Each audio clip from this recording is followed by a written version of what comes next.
que é o EARC Brasil? Não, o sistema de vocês não está de acordo ao EARC Brasil. Vocês estão utilizando norma internacional? Vocês estão emanando uma política? Não. A hora que os problemas começarem a acontecer, que a gente nomear sindicâncias, que a gente nomear inquéritos, a primeira coisa que o presidente dessa sindicância, desse inquérito, vai fazer é oitivas e verificar se foram seguidos normas, padrões, modelos, padrões, requisitos e emanação de política. Pronto, é isso que a gente vai ter que perguntar para vocês. E agora a questão da preservação sistêmica, gente. O que é preservação sistêmica? Nós vínhamos fazendo preservação digital não sistêmica. Desculpe eu usar esse termo, não sistêmica. Por quê? Porque nós estávamos focados na ideia de que esse suporte está obsolecendo, então eu vou migrar ele. Esse suporte aqui, esse formato já não se usa mais, então eu vou converter. Isso é enxugar gelo, isso é não sistêmico. Então eu converti essa fita VHS para DVD. Amanhã depois esse DVD já estava obsoleto, eu ia converter para Blu-ray. Isso é enxugar gelo, isso é trabalhar de forma não sistêmica. A preservação sistêmica tem que utilizar um modelo. De novo, modelo. Qual é o modelo internacional mais importante para preservação digital e arquivamento? Modelo OIS. Norma Internacional para Arquivamento de Documentos Digitais. Pode passar. O que ela está focada? Norma ISO 14721, elaborada em 2002, publicada em 2003, revisada em 2012. Tá? Foca em que a preservação tem que ser desde a gênese, desde a produção. Não era o que eu estava falando daqueles dois ambientes, daqueles dois epistemes? Era, né? Eu tenho que estar lá na gênese, eu tenho que cuidar da produção. Diferentemente do analógico, tinha, mas não fazia, os gestores não me reconheciam e a coisa funcionava. Hoje não funciona mais. Hoje ele está em segurança jurídica. Hoje o gestor que não faz isso está em perigo. E eu vou ter que dizer para ele, a tua vida está em perigo. Um desafeto teu vai poder destruir a tua vida daqui a um tempo. Pode levar a cópia que você quiser do seu mandato, mas eu vou poder destruir toda a tua vida. E isso vale para os meus colegas também, de arquivo, de TI, de qualquer um. Eu posso, num comando SQL, alterar a vida de vocês. Num único comando. Eu sendo DBA, eu consigo alterar isso. Isso a gente vai ter que conscientizar esses gestores. Pode passar então. A norma é isso. Eu tenho um ambiente externo de produção e gestão, ambiente de gestão de documentos, o meu SIGAD de negócio ou a minha digitalização de documentos analógicos que vai implementar uma cadeia de custódia empacotando pacotes arquivísticos. A gente não armazena mais documentos em banco de dados para preservação. Isso é uma máxima da preservação digital hoje. Se você está preservando em banco de dados, você está errado. A gente não preserva em banco de dados, a gente preserva em pacotes. Pacotes. A norma definiu pacotes. 3 pacotes.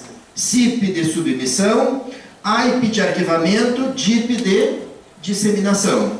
Então, eu vou empacotar aqui na gênese, aqui na produção, na gestão de documentos, que vai vir para o ambiente de preservação, para o arquivo impermanente ou para o arquivo intermediário, que vai assumir a custódia em uma cadeia ininterrupta, vai manter a cadeia de custódia e vai documentar a segunda cadeia, que é a cadeia de preservação. Vai fazer as documentações necessárias, com metadados que a área teve que criar, metadados de preservação, que é metadados PREMIS. Olha como a literatura teve que ir se adequando. Olha como a própria episteme arquivística teve que ir se aprimorando sistematicamente. Até o momento que eu vou dar o acesso. Esse aqui é o arquivo permanente. O IP é o meu foco de preservação. E o meu acesso não pode ser nesse ambiente, porque para TI é claro, eu não posso dar acesso num ambiente de preservação. Se eu facultar o acesso no ambiente de preservação, quer dizer que ele pode ter sido vulnerabilizado, pode ter sido adulterado. Qualquer ambiente que eu facultar o acesso direto a ele, ele pode ser invadido. O acesso é no ambiente externo, no ambiente de acesso, numa plataforma arquivística de acesso. Não num banco de dados, não no website, não no sistema que eu uso para dar acesso de documentos, não no Joomla, mas uma plataforma que tem requisitos. Tá? Tem que ter requisitos. É o mesmo desenho. Gestão, preservação e acesso. CIP, IP e DIP. Pacotes arquivísticos. com requisitos, com documentação arquivística, que o pesquisador, que o historiador vai lá, vai pegar aquele pacote e vai olhar. Ele vai lá no original, ele vai achar toda a trilha do acontecimento daquele documento. Isso é cadeia de custódia, isso é cadeia de preservação. Gente, um SEI não tem cadeia de custódia, ele não implementa. Como é que um pesquisador vai fazer pesquisa no futuro daqui a 50 anos? Eu vou num comando SQL alterar tudo que eu quiser e esse historiador, como é que ele vai fazer pesquisa nessa fonte primária digital? Fonte primária digital sem princípio de preservação, sem garantia de cadeia de custódia, de garantia de preservação, sem princípio nenhum. Então nós precisamos que os pesquisadores comecem a cobrar preservação em cadeia de custódia, preservação digital sistêmica em um ambiente. Pode passar, por favor. Olha, esses cenários serão híbridos, gente. Então, a gente vai ter aqui o arquivo municipal, o arquivo estadual, mas eu vou ter inúmeros cenários, isso está lá na orientação técnica 03 do CONARC, eu vou ter inúmeros cenários da RDC-ARC.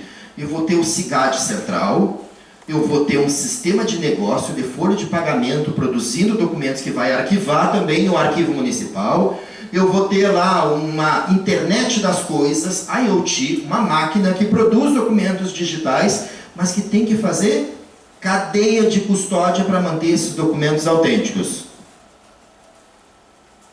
Essa IoT, gente, é uma produção, tem que ter requisitos. Tem que ter EARC Brasil, tem que ter MOREC JUS. Nos Estados Unidos tem que ter DOT 5015, na União Europeia tem que ter MOREC. Isso tem que valer para todos os países. Vale, mas não vale no Brasil. Esse é o problema que a gente vai ter que fazer o meia-culpa e ver o que está acontecendo no Brasil que nós não estamos cobrando. Nós, cidadãos e nós, pesquisadores. Essa responsabilidade não pode ficar só no especialista, só no técnico. O técnico não tem tanta força assim no cenário brasileiro hoje. Tá? Então, olha só, a autenticidade dos documentos ela está em risco exatamente nisso aqui. Nessa quebra que está acontecendo da instituição arquivística. Nesse entendimento que a gestão está tendo de que os arquivos ficaram só com o analógico. O arquivo não tem nada mais que ver agora com a produção dos digitais. Ele trabalhava só com papel. E até alguns setores de arquivos estão se sentindo um pouco cômodos nisso, porque não chega digital para mim, eu não trabalho mais com digital. Tem alguns setores que querem até mudar o nome para memorial. Sem nenhum preconceito a memorial, nenhum. O que importa é emanar política, seja o nome que for. Tá? Mas desconectando-se totalmente do seu ambiente de produção. O RDC-ARC, então, a resolução 43 do CONARC, do Conselho Nacional de Arquivo, é o quê? O arquivo permanente digital. Ele é o ambiente de preservação. Se eu não posso manter um documento digital fora desse ambiente, eu tenho que mantê-lo no ambiente, o ambiente é esse, é conceito. Pode ser qualquer RDC-ARC, pode ser software livre, preferencialmente. Pode ser o Arquivemática, que é um software livre, o mais conhecido e difundido do mundo. Pode ser o Roda dos portugueses, que é Arquivo Nacional Digital de Portugal há mais de década. Pode ser o Preservica, pode ser o Libnova da Espanha, pode ser qualquer um. Mas tem que ter requisitos, normas, padrões, modelos e requisitos. Passar. Arquivar. Arquivar é outra coisa que está acabando no Brasil. A gente não está mais arquivando. A gente não arquiva, a gente está tagueando os documentos digitais. Processo judicial eletrônico. Tem alguém aqui do judiciário? Tem algum tribunal? Advogado? Ninguém? No judiciário, a gente tem um sistema hoje que domina o cenário brasileiro que se chama PJE, Processo Judicial Eletrônico. Tem o EPROC, tem o SAGE, tem o Tucujuros, mas não são tão importantes. O mais importante é o EPROC. O EPROC não arquiva. O EPROC vai lá e põe um metadado. Arquivado. Um clique do mouse. Arquivar é um imperativo jurídico, procedimental. Já era no analógico quando eu dizia arquive-se, e ele tinha um procedimento para fazer o arquivamento. No digital, esse procedimento se tornou mais imperioso ainda. Além do imperativo jurídico, é mais imperioso ainda. Porque tem um procedimento, eu tenho que empacotar, eu tenho que reunir objetos digitais e seus metadados com uma norma. É aquela norma que eu falei para vocês. Tem que virar um pacote SIP. E esse SIP tem que vir para o ambiente de preservação e vai virar um pacote IP. O que esses sistemas digitais estão fazendo para vocês? Bota um tag, bota uma etiqueta, arquivado. A hora que a parte quiser desarquivar, vai lá e clica, desarquivou. Olha que simples, acabou o arquivamento, não arquiva mais. Ele está no banco de dados. Então um processo de 50 anos, ele não vai mais para o arquivo, ele não arquiva-se, nem digitalmente, ele simplesmente foi tagueado com metadado. Vai lá, tira o tag, está desarquivado. Eu vou poder desarquivar um processo de 100 anos, eu vou poder desarquivar um processo de 300 anos. Isso é doido, maluco, absolutamente maluco. Chamar de arquivamento e colocar como um tag. Não permito mais que isso. O próprio SEI, o SEI arquiva, mas o SEI arquiva dessa forma. É assim que ele faz o arquivamento de um processo administrativo, claro, não judicial, que é o objeto do SEI. Ele arquiva, mas ele arquiva dessa forma, botando uma tag. Por favor. O repositório digital não se resume só à solução informatizada. É por isso que ele é robusto. É por isso que ele garante preservação permanente. Nós não tínhamos preservação permanente de documentos digitais, dada a sensibilidade do documento digital. Hoje nós temos. E nós temos toda a garantia de dizer, eu consigo preservar um documento digital para sempre. Para sempre. Por quê? Porque ele tem norma, padrões, modelos e requisitos. O RDC-ARC é o arquivo permanente. Repetindo, pode passar também. O RDC-ARC decorrente intermediário não é permanente. Decorrente e intermediário. No ambiente de gestão, não está no ambiente de preservação. Em 3 situações, não é obrigado. Mas olhem só, eu vou manter documentos de longa temporalidade, um assentamento funcional digital por 100 anos, dependente de banco de dados, e vou assumir essa responsabilidade? Não. Eu, como especialista de TI, não garantiria. Nem eu, como arquivista. Tá? Segunda situação, documentos sensíveis, que tem um problema de ferir privacidade da pessoa. Eu vou manter isso num banco de dados do SEI, que a gente já teve casos de invasão, a gente já teve casos de dump, de depósito MySQL, um MySQL dump do SEI. Um estagiário fez um depósito no banco de dados do Instituto Federal inteiro e levou para casa. Eu vou garantir isso com documentos sensíveis? Não. Eu vou arquivar no RDC-ARC de corrente intermediário, não é permanente. E a terceira situação, documentos complexos. Que são documentos complexos? Um e-mail tem vários componentes. É difícil de botar no CIGAD. Um website, 1 tera, 2 tera, 5 tera para botar no CIGAD. Não vou fazer isso. Eu vou empacotar. Eu vou fazer o pacote SIP. Tem script para fazer SIP hoje. Aliás, vocês estão arquivando os websites de vocês, das instituições de vocês? Não, né? Vocês estão assumindo a custódia arquivística dos websites, porque eles são documentos arquivísticos, e porque na administração pública federal, na APF, é só olhar o princípio de preservação, eles são documentos de caráter permanente. Ele não aparece lá como tipo documental ou como atividade, mas eles têm caráter de permanente. Site é permanente. Eles têm que ser recolhidos e preservados dentro de um arquivo. E eu poderia pedir para vocês via lei de acesso, não poderia? Podia, no ESIC, né? Descubra uma instituição de vocês, eu quero um website de 1998. Aí vocês não me dão, é permanente. Aí eu vou fazer uma recorrência, vou recorrer à segunda instância.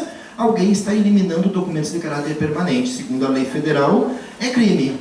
Vamos abrir o quê? Tem materialidade do fato, não precisa apurar, não precisa sindicância, não é isso? Juridicamente, quando tem materialidade do fato, precisa de sindicância? Não, puro estágio. Esse é o pesquisador empoderado, esse é o historiador empoderado, que ele já vai fazer uma pesquisa no ESIC, ele nem bate mais na porta do arquivo. O historiador empoderado, ele tem o plano e a tabela aqui. Ele já pede o tipo documental e ele já sabe que aquele documento é de caráter permanente. Está lá na tabela. Se não deram para ele, ele já recorre à segunda instância, porque estão eliminando documentos de caráter permanente. É crime. E ele já pede o quê? Abertura de inquérito. Não peçam sindicância, peço inquérito, porque tem materialidade de fato. Pode passar.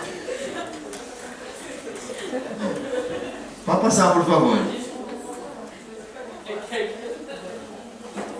Olhem só, está lá na resolução do CONARC.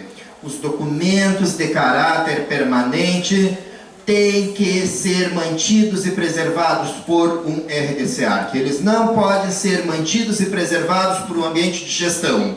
Não pode ser mantido em um banco de dados. Tem que ser mantidos em pacotes arquivísticos de preservação.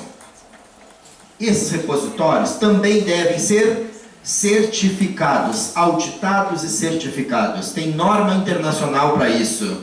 Não é aquela primeira norma que eu apresentei para vocês, a ISO 14721, e que virou norma brasileira recomendada no Brasil.